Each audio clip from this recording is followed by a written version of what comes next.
Hello, welcome today to a webinar about Harvard versus Stanford Business School.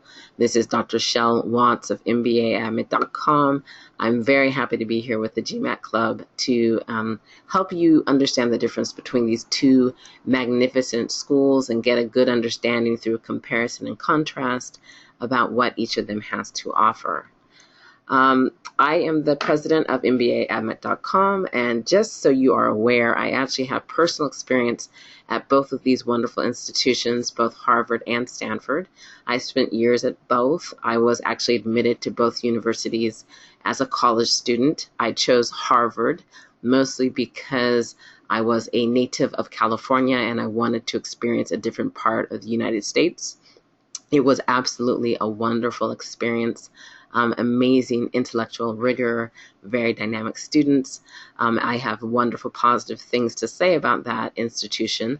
I ended up spending all of my college years there, except for 1 year that I went to Oxford University. I also went back during my graduate school years. I was a postdoctoral fellow, and I ultimately joined them as a faculty member for 4 years. I also spent 2 years at Stanford, also during my graduate school years, and Stanford is an amazing, wonderful institution, as many of you sense already. So I'm going to look forward to drawing on that personal experience as well as research that we did from both of the schools and the information they provided to give you a sense of, again, what each of these universities offers for you in the business school offerings. Now, to tell you a bit about the company that I am running today, it's called MBAAdmit.com. We have been providing admissions advising for over 30 years. We've had success with all the top 20 MBA programs and more, and those are both programs in the United States and outside of the United States.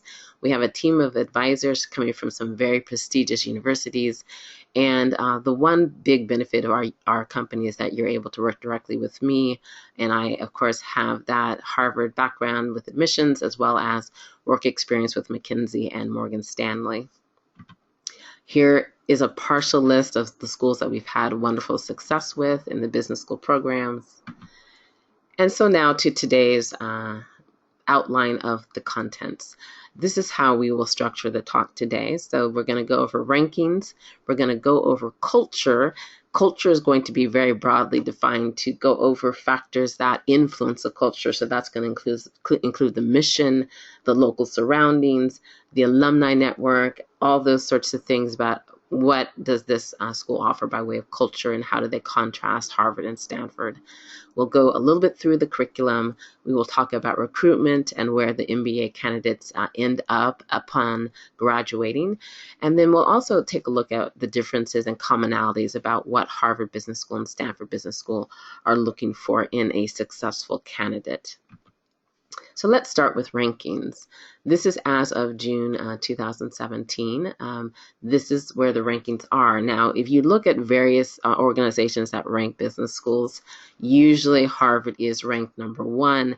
Stanford sometimes is tied for number 1, sometimes is number 2, and then as you see in this one, U.S. News and World Report was placed at 4. Now, it's nice to take a look at these rankings, but it's always important to remember that long-term reputation is extremely important. And so, I would not say overemphasize the fact that Stanford in these rankings is not, number 1 and is listed as number 4 in one of them, because it's the long-term reputation that matters. And we all know that Stanford is a very dynamic institution in Silicon Valley with amazing ties to entrepreneurs. And so all of those benefits are significant and probably outweigh this ranking. So it's important to take a look at it, let that give you some broad sense of how the schools are seen, but don't overweigh these rankings. The next thing to think about is that the rankings themselves, though, being that these two schools are ranked high on most of the rankings that you'll see, is that is a reflection of the competitiveness and demand. Like, they are both under such demand, and they're considered the best institutions in the business world alongside other schools like Wharton. And so these numbers show that Harvard has an extremely impressive 91% yield, which is, I believe, the highest of all the U.S. institutions.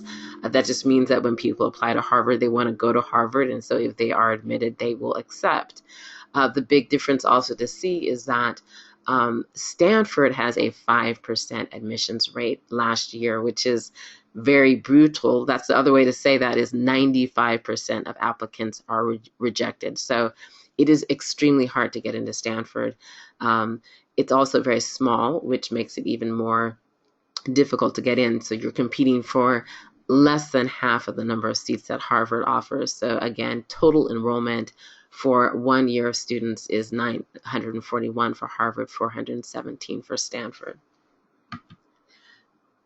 What do we want to hear about culture to understand the culture of both of these schools? Now, in a few slides, we're going to talk about the general feel of the schools, but right now, let's still take a look at the student profiles.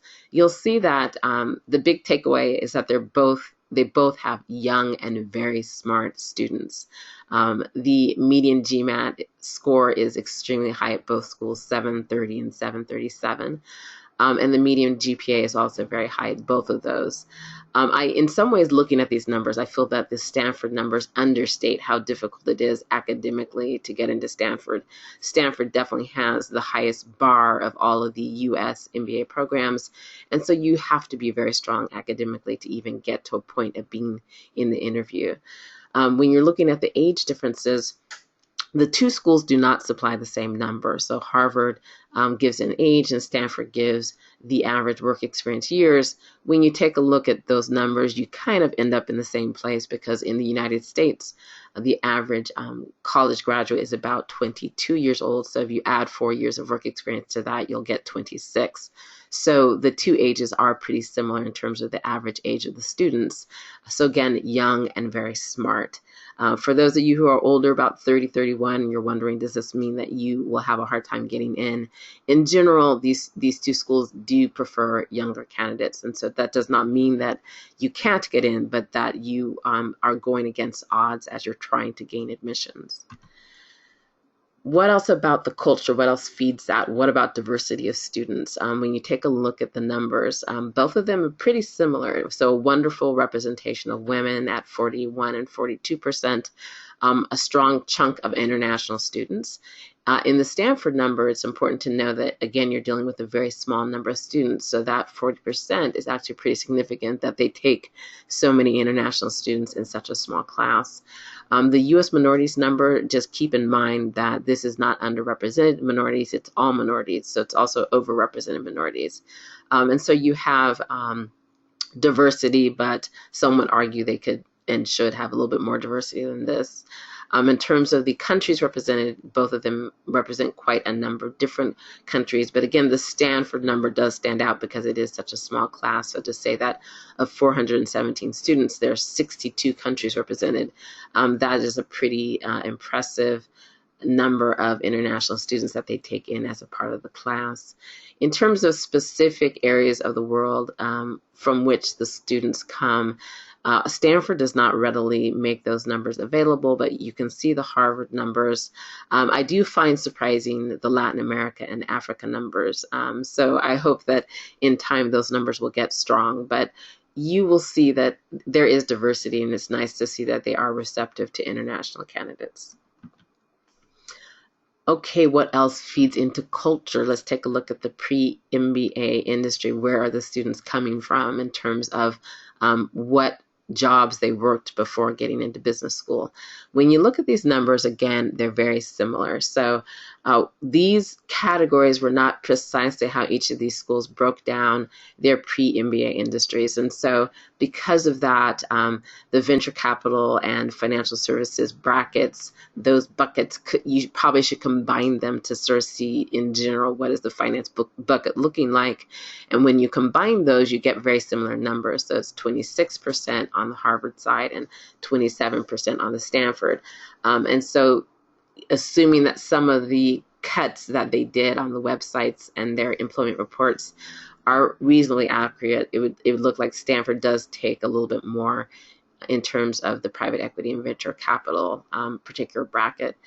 When you look at the consulting, very similar numbers. Also with the high tech and communications, very similar numbers. Harvard is somewhat stronger on military.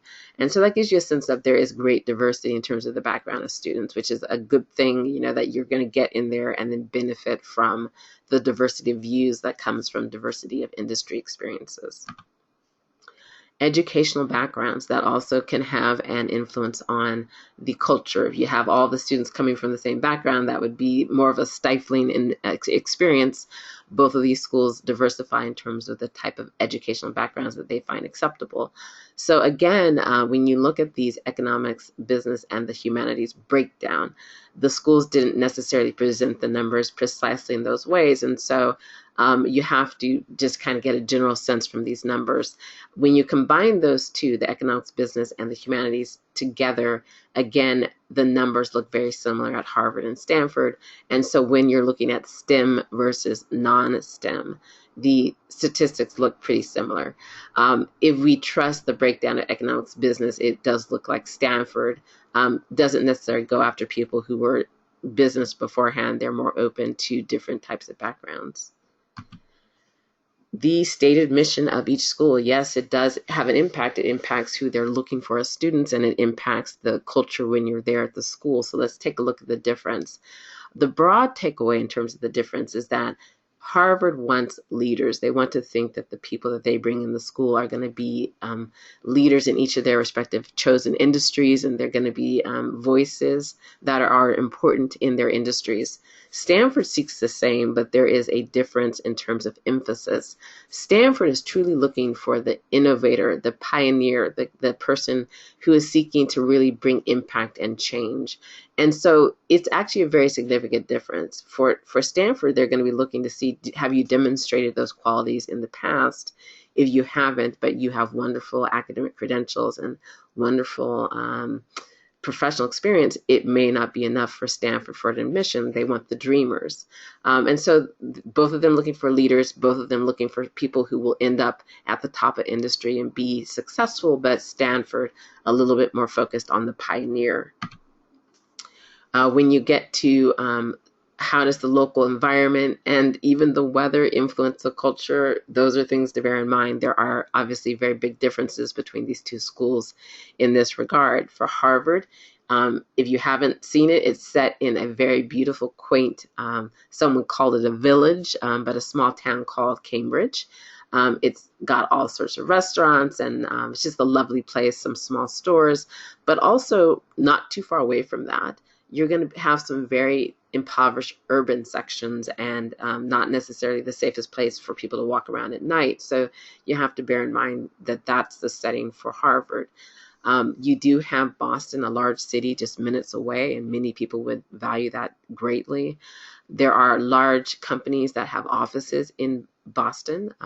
So from McKinsey and Bain to some of the other large organizations in business. And then just a short flight away, you have New York City, and then you have all the classical New England experiences nearby. In terms of the weather, we all know that Cambridge is very cold, and it is snowing for most of the academic year. So from November to late March, you should expect it's going to be pretty cold and lots of snow. So that's the environment for Harvard. For Stanford, let's see. For Stanford, here we are. If you haven't visited, when you do visit it, you'll be very enamored. It's a very beautiful setting. It is set in a residential area, so very suburban, very safe, at least right all around the university. You have quaint Palo Alto right there, which is a small, like Cambridge, a small village. It's got wonderful shops and fantastic restaurants and entertainment. So it's a nice little place that people will just run out from the university and enjoy themselves sometimes at night. You have 45 minutes away San Francisco, but I do say that with a grain of salt because you do have to travel there, usually by either rail or by car. And if it's by car, the traffic in the San Francisco area is notoriously difficult. And so you're looking more at a 3-hour trip, not a 45-minute trip. So it is there, San Francisco's there, but it's not quite as close and accessible as Boston is to Harvard. You have, of course, Silicon Valley, a lot of pioneers in the area of Stanford, so that completely influences the dynamic nature and feel of Stanford. California has amazing weather. It has, they boast on their website that in June, the average weather is 78 degrees Fahrenheit, and in January, it's 58 degrees Fahrenheit.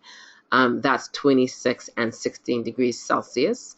And so great weather. People love it. And of course, you have mountains and beaches nearby to enjoy. So it's just a wonderful setting. And people love that environment. Beautiful weather, Silicon Valley, wonderful town nearby. Dynamic feel. That is Stanford. The general feel between these two schools is Stanford is small and closely knit. It's got that new and upcoming dynamic feel. It's pretty laid back in the culture. Sometimes when I get candidates interviewing there at Stanford, they're asking me, should I wear a suit? I've been told not to wear a suit. And, so that's the culture there at Stanford. And it's very collaborative. And they make efforts to make sure that their curriculum does not feed competition, but builds collaboration. And it's also highly entrepreneurial and pioneering. So that's the Stanford general feel. For Harvard, it's larger. It's got what some people will call a legacy feel, meaning that you're going to have students there who are children of other Harvard graduates. And so there's that sense of, legacy. And then you also have a bit more of a formal feel for that university. There is, many people will say who have attended Harvard Business School, it's got more of a competitive feel than they believe they would have experienced at Stanford. And so competition between students. And it also has more of a mainstream feel. So even though it does support entrepreneurship well, it's not quite the pioneering environment that you're going to feel in a school located right next to Silicon Valley. In terms of the broader environment, the educational environment, both of these schools are nearby other large universities, and that can actually make a difference whether or not you feel it's part of a college town or not. However, Harvard does have far more universities right nearby it, so it does have more of a college town feel. Among the universities nearby are MIT, Boston University, Boston College. There's a host of others from Tufts to Wellesley. And you have to bear in mind that when you are a student, you can sometimes go and take courses at those other universities. So it's nice to have them nearby. And there's also the matter of symposiums that might go on between these universities. And the fact that therefore you're nearby another university might have significance. For Stanford, the main large universities nearby are Berkeley and UCSF. Those two are a little bit harder to get to than the ones that are close to Harvard, because Harvard has, the subway system, makes those other universities much more accessible. For Stanford, that's less true. It's a little bit harder to get to those two universities, but those other universities are there. In terms of the actual broader environment at both of the schools, this is also important. Some students will want to think and believe and know that they have an opportunity to go to other schools at their university. So if they go to Harvard, they want to know they can go to a different school and take courses or interact with students. And so the number of schools that the broader university has becomes important. Harvard has 12 degree granting institutions. Harvard has 12, Stanford has 7. So that's in addition to the colleges. Here are some of the degree granting institutions that we've listed in the table. So 12 degree granting for Harvard, 7 for Stanford. And here are some of them. So both have law school, education, medical, graduate school of arts and sciences, or humanities and sciences. Both of them have a school of engineering. Both of them have actually, that's where the commonalities stop. And so the School of Government, the one thing to say is Harvard has that, but that Stanford does not. However, it does grant a public policy degree. It just does not have a dedicated School of Government or School of Public Policy in the same way that Harvard does. So Harvard additionally has a School of Public Health, a School of Divinity, so basically a religion school. And then another big difference is that Stanford has a School of Earth, Energy, and Environmental Sciences, which is in today's world will matter. So people who are focused on renewable energy or oil and gas might find that very attractive. There are other schools that Harvard has, such as the School of Dental Medicine and the School of Design. And so overall, Harvard does have more schools. Stanford has fewer, but both of them have a pretty strong representation and will be attractive. From my personal experience, I have to say I loved the Harvard environment and the fact that you had all those schools. So I had the chance to go to the education school and take classes, and go to the public policy school, take classes, the divinity school, and listen to some wonderful lectures. So that broader environment for me was very important to the entire academic experience. So if you think it's going to be important to you, look into what the school offers in terms of other schools at the university. Alumni network. The numbers are, as you would expect, given the difference in sizes, that Harvard has a larger alumni network. Stanford has a smaller one. So for Harvard, it is 83,200 living alumni of the business school, which includes MBAs as well as other alumni members, such as those who did executive programs. And then you have Stanford Business School at 29,049 living alumni of the business school, and that includes MBAs and others. The one thing I would want to just point out is that bigger is not necessarily better. I attended Oxford for 3 years, and that Rhodes Scholar Network is amazingly powerful, and it is a very small number of people that are Rhodes Scholars. So just because a network is small does not mean that it is not powerful. And so the numbers are there, but you should look into, who are the alumni, where are they located, where are they concentrated, because as I said, bigger is not necessarily better. Harvard does have, though, an impressive presence of alumni in 171 countries, and there are 106 alumni clubs in 48 countries. So that is a very impressive set of numbers. Curriculum. Now, this could be an entire webinar by itself, so we're only going to look at a very, very high level. But, Harvard offers a very mainstream curriculum, which is very good for most people. So it's going to strengthen you in the fundamentals. It's going to support entrepreneurship if that's what you're interested in. And it's organized in the first year by sections, which means that you're assigned to a group of 90 students. They try to build diversity into that in terms of backgrounds, ethnicities, countries. And so it becomes a very dynamic group for you. You form very deep relationships within that section, and you will find that you're going to have lifelong friends from that. The teaching method is case-based, and that's a very exciting way to learn. You're brought into a case, and you're expected to contribute to the robust discussion in the classroom. There's also field-based learning and international immersions, so a very diverse way of approaching teaching. Harvard, as I said, also does support entrepreneurship. They have these elements from the Rock Summer Fellowship to the Rock Accelerator teams. So take a look at that if you're an entrepreneur and you're interested in those sorts of things.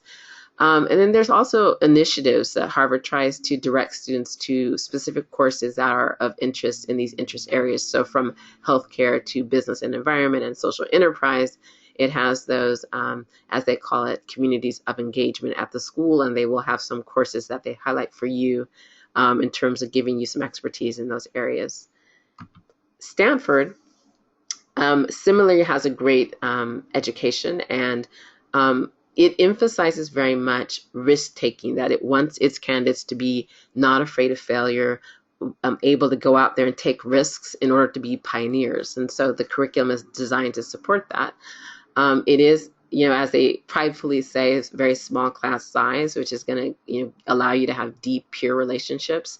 They provide personalized experiences where you can actually design a lot of your class mix in terms of the electives and the classes that you're taking during your time at the university. You're going to have access to experts and risk takers. There are international study trips and experiential learning opportunities. So a very, again, rich way to approach teaching and learning. For entrepreneurs, it is an extremely well-developed curriculum, and so you're going to have access to experienced entrepreneurs and all sorts of opportunities for learning, from the startup garage to the Stanford Venture Studio. They also invest greatly in leadership training. So you see here the many things that they offer in terms of building up your own leadership abilities. Social innovation initiatives, that is, one of the hallmarks of the school. So of course they're investing in that. They offer a certificate in public management and social innovation, as well as a social innovation curriculum and a center for social innovation. So for those of you who are focused on impact and having a social impact from your work, whether for profit or nonprofit, It offers an amazing support for that. And then, of course, they also want to help you strengthen your communication abilities, knowing that communication is key to success as a leader. And so you have a lot of support for that. So both curriculums, offer a tremendous amount. Take a look at both in depth. Go to the website, go to their brochures, and go to their webinars and learn more about each of those curriculums. Recruitment. Now, in terms of recruitment, as you would expect, these two schools are among the most highly ranked of the MBA programs. So they both are under great demand from all of the top companies in the United States and abroad. And when you take a look at both the information on the website as well as their employment reports, and so you can Google the employment report for each of the schools and take a look at what their recruitment looked like. They give statistics both for internships as well as full-time, but both of them have hundreds of recruiting partners, and that is going to include all the big names in most of the industries, from Morgan Stanley and Goldman Sachs to Apple and Microsoft and Uber, and even newcomers like Salesforce.com. And so you will have many opportunities to get into your dream job at both of the schools. In terms of outcomes, very similar. So for 2016, Harvard had 94% of their students, graduating students, had offers within 3 months of graduation. The median base salary was $135,000, which does not include the signing bonus or the annual bonus at the end of the year. So those are good numbers. And Stanford is very similar. 92% have jobs within 3 months of graduation. One of the sources on the Stanford website did say 90% and not 92%, but it's still fairly close to the Harvard number. The median base salary was slightly higher at $136,000. And again, that is without the signing bonus and without the annual bonus. So they both are going to put you in a great position upon graduation. In terms of where do people end up, Harvard versus Stanford, consulting, Harvard will send more from their numbers, their breakdown. It appears that they send more to consulting than Stanford does. Financial services, very similar numbers. Healthcare, very similar numbers. Technology, Stanford is more based on their own numbers, 30% to technology. And then starting their own business, the actual absolute number is the same. So pretty much the same. Stanford 63, Harvard 64. But when you look at, and so that's the number of entrepreneurs, that people that start their business right outside of business school. 63 for Stanford, 64 for Harvard. But when you look at the overall numbers, the fact that Harvard is over twice the size of students than Stanford, then the percentages is where you see the difference. Over 2 times as many at Stanford percentage-wise. So 15% for Stanford, 7% for Harvard. Another important thing to note is career changers. Both of them have very high numbers. I would encourage you to go look at their employment reports to get an understanding of that. But in terms of candidates or students who changed careers upon graduating, based on when compared to the industry they came from or the career they came from, over half and significantly more than half of all of the students actually did that. So it's nice to know that should you be looking for a change of career, that this degree can in fact support that at both schools, Harvard and Stanford.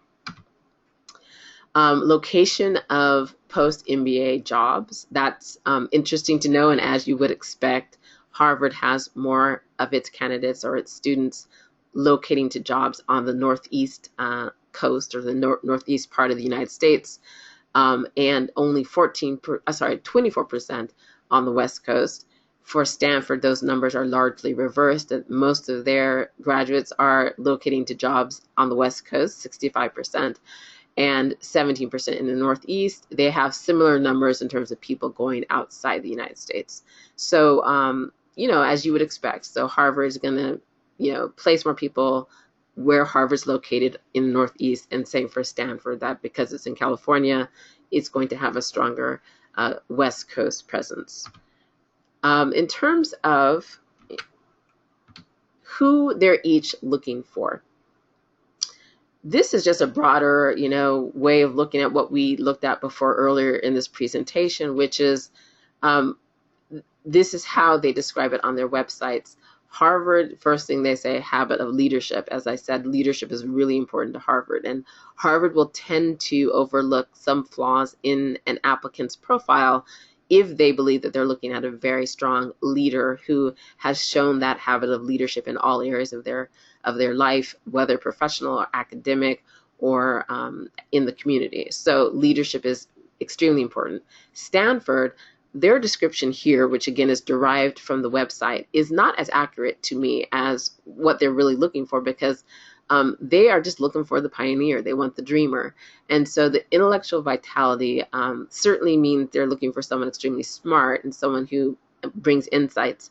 But that does not quite capture the idea that they are seeking the pioneer, and that is very key for them in terms of who is going to be an attractive candidate. This is just a sort of from the Stanford website to sort of illustrate what I'm saying about, they really do want that pioneer. And so they profile these two candidates on their website. One is the founder and CEO of something called Together as One, and that is providing safe, highly affordable cook stoves for low-income populations in Africa. So, when they get a candidate saying they're dreaming, like, I want to really impact the everyday life of low-income populations in Africa, that's going to have them sitting up during the admissions process that this is a very interesting person. It's someone that seems to have a fit with Stanford. And this other person, Jane Chen, is a co-founder of Embrace, and again, that is produce low-cost, innovative infant warmer products that's helping infants on a road to healthy life. And again, that is going to resonate with their sense of social innovation and social impact. So that is what they're sort of putting forward as, look at these candidates and what our wonderful graduates are doing. So my takeaway in terms of when you're assessing yourself and can I get into these institutions, again, at MBAAdmit.com, our belief is always that, put your best application forward and let the committee decide. But when you are doing that higher level assessment, what I would say as a takeaway is that even if you have outstanding academic credentials, 3.9 GPA, summa cum laude, magna cum laude, a great GMAT score, like 750, 740, 4 years at a top organization like McKinsey, you may not still get into Stanford, because Stanford is going to want to hear the person who's wanting to impact an industry and bring change and has shown leadership and proven leadership to bring change in the past. So just bear in mind that even though you have that wonderful, strong foundation of those great credentials, you need to have that other part as well. That same candidate who does not, maybe, they still will be a leader in their industry, great academics, great record, a professional experience prior to business school, seeking to be the top of a company, that person may have what they need for Harvard. But again, for Stanford, are you the pioneer? That's a question that you want to be trying to answer for the school. One more thing to mention is that Harvard is reaching out specifically to candidates interested in bringing change and impact to Africa. So they do offer a Africa fellowship. You need to take a look at that early in the summer. So May, June, be looking to see what the deadline is to apply. And it can give you a free ride, full, all expenses paid, potentially to Stanford. So take a look at that if you're someone who is a citizen of a country in Africa and committed to returning to Africa to bring impact. This is something that is geared to you. So that's just something to make a note of. As we start to end this webinar, I do want to mention one thing that we didn't say on a prior slide that I did want to mention today, is that entrepreneurs, one statistic I found very interesting at Harvard is that over 75% of the folks that ended up launching their own businesses had decided to do that after they started Harvard. So that's just very interesting to see the impact of the curriculum and the exposures and the connections on them, that 75% of the candidates, the 64 candidates that went out and started their own companies, they decided to do that after they began Harvard Business School.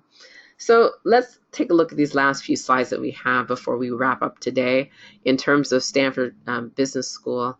From our own experiences here at MBAAdmit.com, the the candidates that have the best shot at Stanford are those candidates that demonstrate that they are truly going to stand out and truly going to bring change. So some of our recent candidates who have been very successful in the process at Stanford have been, the candidate who was from Latin America, who had his own construction company and wanted to bring change in impoverished areas in Latin America, and was actually already doing that with his business. He was, to us, a clear admit, and he got into Stanford and has loved that experience. We had a candidate recently from oil and gas, and he was able to show how he was hoping to transform the industry and build bridges with renewable counterparts. And so he did very well in the process. A candidate focused on Africa with fintech did extremely well. We've had folks who've been trying to use targeted technologies like funding those through venture capital to help bring medical cures. Again, a very attractive candidate to Stanford. And a former NFL player who had made a transition to business successfully and was wanting to scale it and also impact inner cities with his business. He was very attractive. I think all these candidates are also attractive to Harvard, but they just have that dynamism and just that dreaming part that Stanford finds very, very attractive. Unless otherwise stated, the statistics that we used in this presentation were directly from Harvard Business School and Stanford's websites, as well as brochures and their employment reports. And so again, I do encourage you to Google their employment reports to get more of a sense of where the students are placing, how the recruiting is in terms of summer internships, as well as full-time jobs. So that's our presentation today. We hope that shed some light for you about Harvard Business School versus Stanford Business School. I want to just mention that you are more than welcome to come to our website and fill in a form that's there to submit some high-level information about yourself, and we're happy to give you a profile evaluation about the strength of your candidacy to Harvard, Stanford, or any other top university that you're looking at. You can also just send your resume to us at info@mbaadmit.com, and we are very happy to offer that evaluation. For those of you who have attended, we're more than happy to give you a discount off of our Gold Comprehensive package. So feel free to contact us and mention this, and the offer expires mid-September. And then finally, feel free to get to our website and sign up for our newsletter. It will give you tips on admissions processes and helpful insights for some of these universities. So we're more than happy to have you join that. Just go to our website and you will see the link. This is our contact information. So again, feel free to be in touch. We really hope that you enjoyed this webinar and that it shed some light about Harvard Business School and Stanford Business School. As I said, both of them magnificent universities that have a tremendous amount to offer. Thanks for joining us today.